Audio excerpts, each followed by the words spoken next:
saat ini saya akan membawakan mengenai jaringan yang tadi banyak sekali diulas oleh Bapak Profesor Hadi yang banyak mengkritik mengenai buku jaringan ini. Jadi kita lihat sebetulnya buku jaringan ini perlu saya jelaskan itu sudah dimulai sejak tahun 1838 sebagai salah satu sarana untuk produksi benih yang dicetuskan oleh Sladen dan Swan. Topiknya kontribusi buku jaringan untuk pengembangan tanaman porang. Tadi sudah kita dengar dari berbagai narasumber yang mengatakan bahwa tanaman porang ini akan ditanam sampai dengan 100.000 hektar, tadi Bapak Menteri Pertanian. Nah, salah satu dampak dari pengembangan tadi tentu saja diperlukan adanya benih. Dalam hal ini, buku jaringan dapat berperan serta untuk produksi benih tanaman porang. Jadi bukan ingin menyaingi produksi benih secara konvensional, bukan. Jadi hanya kita ingin berkontribusi saja, dan untuk menunjukkan bahwa dengan buku jaringan itu kita dapat menghasilkan tanaman yang nantinya seragam, bebas penyakit, dan tidak merubah sifat genetik dari tanaman itu sendiri. Lanjut. Lanjut. Nah, tanaman porang saat ini sedang banyak diminati, tadi pernah kita dengar, yaitu untuk produksi glukomannan, shirataki, dan konnyaku. Lanjut. Tolong, Admin. Tanaman porang ini awalnya katanya hidup di hutan tropis, namun bisa juga ditanam di dataran rendah. Mudah hidup di antara tegakan pohon hutan seperti jati dan pohon sonokli. Yang dipanen adalah umbinya karena memiliki senyawa glukomannan. Bila Bapak dan Ibu lihat di atas, ini adalah biakan dari porang yang kami ambil dari kataknya yang ukurannya kecil. Tapi dengan ukuran yang sangat kecil, kita bisa produksi sampai puluhan tunas. Lanjut. Nah, kemudian beberapa syarat tumbuh yang diperlukan, saya kira kita sudah mendengar kondisi iklim, cahaya sampai 40%, dan dapat tumbuh ini sampai 700 dari permukaan laut, kondisi tanah yang subur, tingkat kerapatan naungan yang minimal 40%, dapat dipanen setiap 2-3 tahun, setelah panen dipotong-potong, kemudian dikeringkan, dan yang terakhir penyusutan cukup tinggi, dari 1 pintal dapat menjadi 17 kilo. Lanjut. Nah, ini perkembangan biakan porang itu dapat kita lakukan dengan katak, biji atau buah ataupun umbi. Dalam 1 kilogram katak berisi 100 butir. Nah, untuk buku jaringan kita menggunakan katak yang ukurannya kecil. Di sini saya memperlihatkan dari satu ukuran yang sangat kecil tadi, dalam waktu 2 bulan dapat dihasilkan sekitar 20 sampai dengan 30 tunas.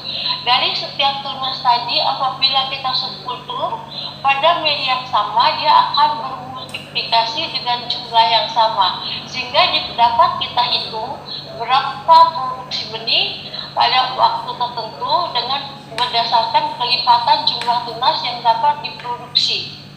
Lanjut. Nah, kita lihat ini.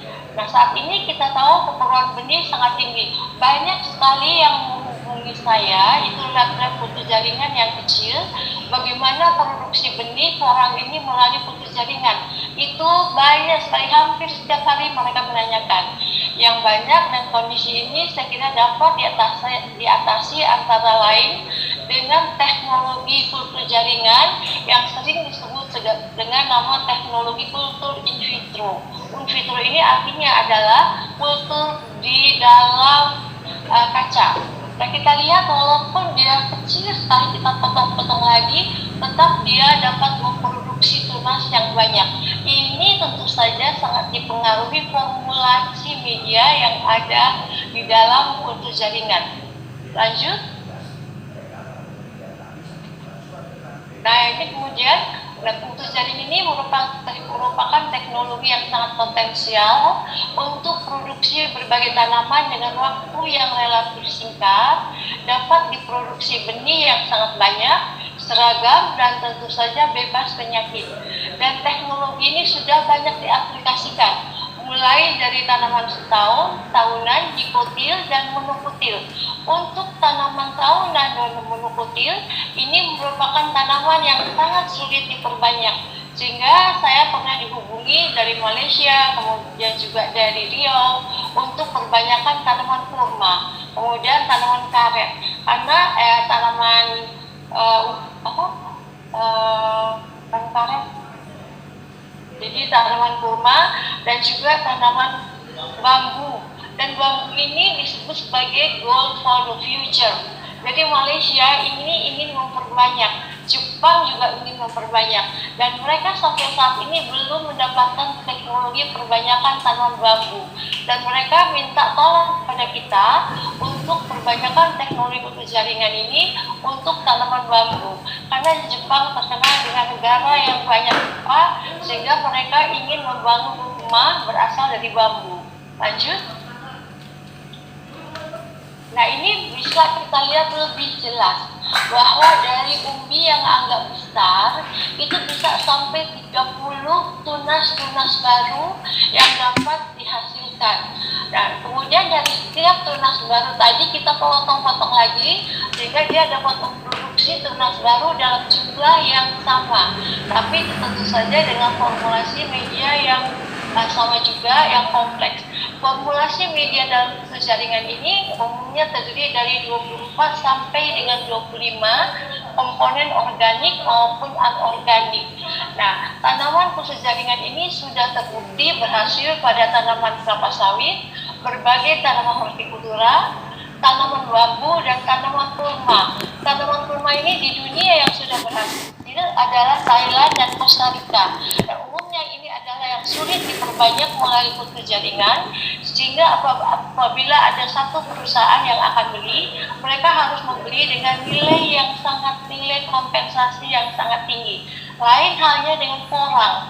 Porang ini jauh lebih mudah dibandingkan dengan tanaman bambu, kurma, kelapa sawit, dan sebagainya. Lanjut. Tanaman porang boleh dikatakan kita bisa mengambil tanaman yang berdinding lunak sehingga relatif lebih mudah dibandingkan dengan tanaman lainnya. Dan dengan waktu yang relatif singkat, kita dapat hasilkan faktor multiplikasi tunas yang tinggi. Jadi di sini bukan dinamakan sebagai budidaya kultur in vitro, tapi produksi benih melalui kultur in vitro.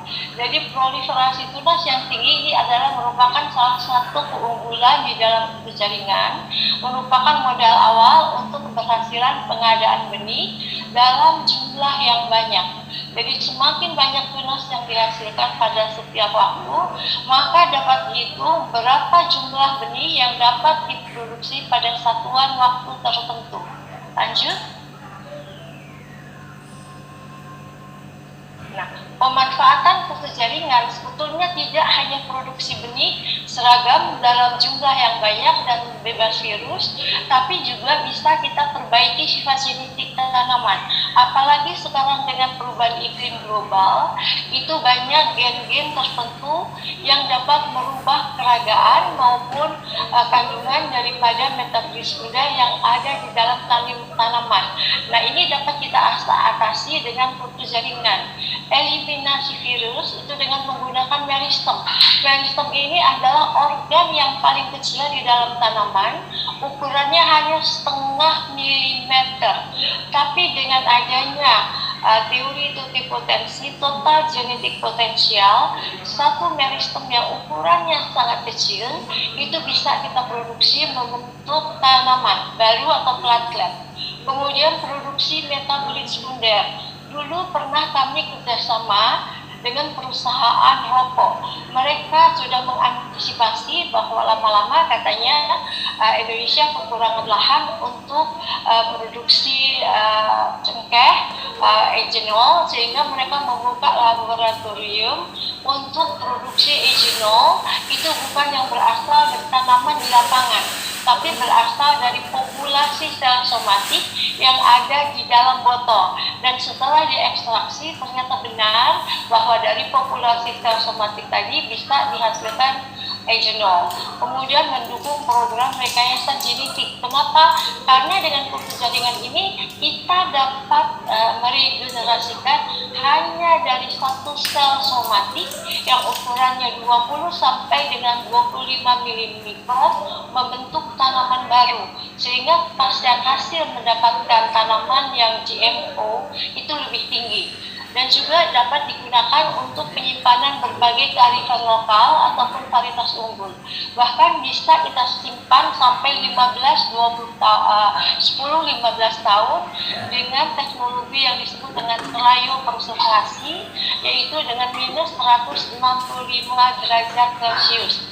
Nah, negara-negara maju diam-diam mereka pergi ke hutan-hutan kita mengambil kearifan lokal dengan tidak mengambil tanaman dalam ukuran yang besar, dengan ukuran yang kecil saja. Mereka dapat simpan kearifan lokal kita di negara mereka dengan waktu yang sangat lama. Lanjut. Udah banyak itu. Belum selesai. Ini kita semua sudah tahu adalah yang kita gunakan sebagai sumber bahan tanaman yang disebut dengan explant yang kita tanam di dalam kultur jaringan. Lanjut.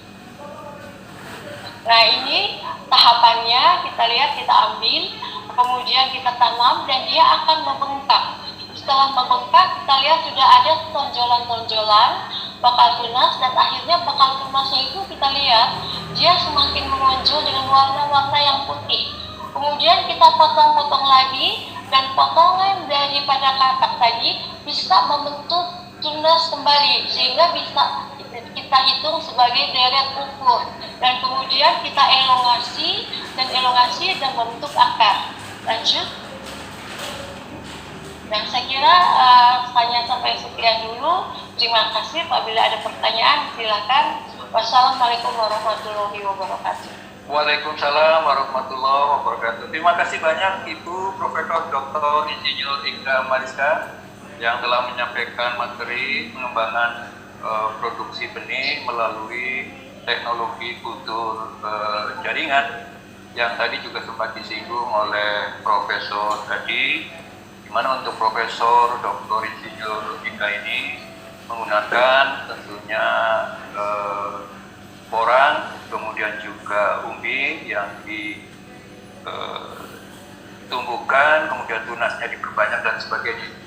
Dan telah juga dilakukan kegiatan-kegiatan di luar laboratorium. I give you my heart.